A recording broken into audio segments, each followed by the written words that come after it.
My name is Nicholas Somera, and I am a film student studying at Full Sail University. I think that the visual arts play a very important role in our mass mediated world, as you put it, and definitely in the film industry for pretty obvious reasons.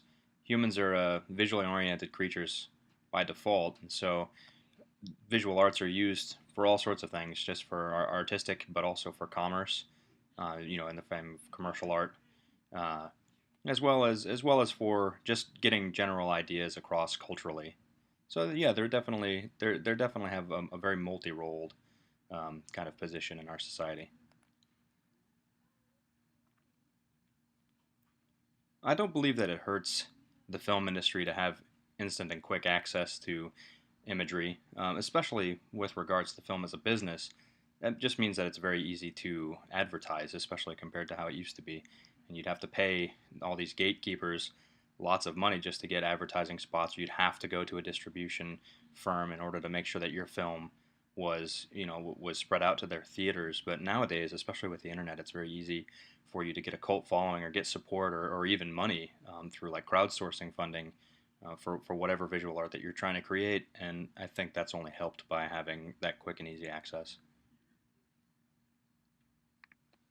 Well, there are many popular images that have been repeated. I mean, especially nowadays with the internet culture and with memes. But I think it really started to be a major thing with artists like Andy Warhol, where the repetition and the branding almost was such a key and important factor. So definitely artwork of artists like that would be the kind of thing that you would think come to mind anytime you think about something that's been rechanneled throughout the entertainment industry.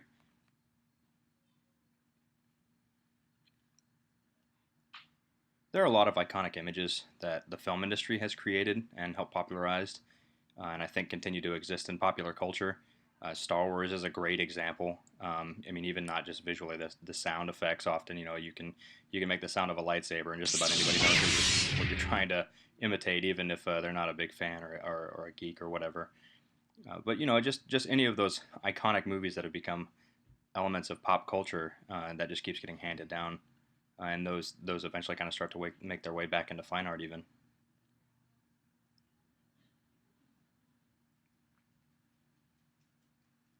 I have a lot of visual artists that I respect and that inspire me. It's really hard, I would say, to pick a single one. As far as favorite style of visual art, I think that there's relevancy and validity to just about every style. But I've always liked things like surreal stuff like Salvador Dali's work, or even just really very realistic work, and even the classical stuff too. A lot of the Renaissance artists inspire me a lot, like Leonardo da Vinci and that sort of thing. I think my knowledge of famous artworks have definitely influenced my creative process, just in the same way that things always influence an artist. I mean, people in a lot of ways are kind of the sum of their experiences and the things that they've seen throughout their life. So even maybe not consciously, maybe more subconsciously, I think I'm influenced by things that I've seen and that I've read, and the artwork that I've viewed have definitely influenced me in that kind of subconscious way.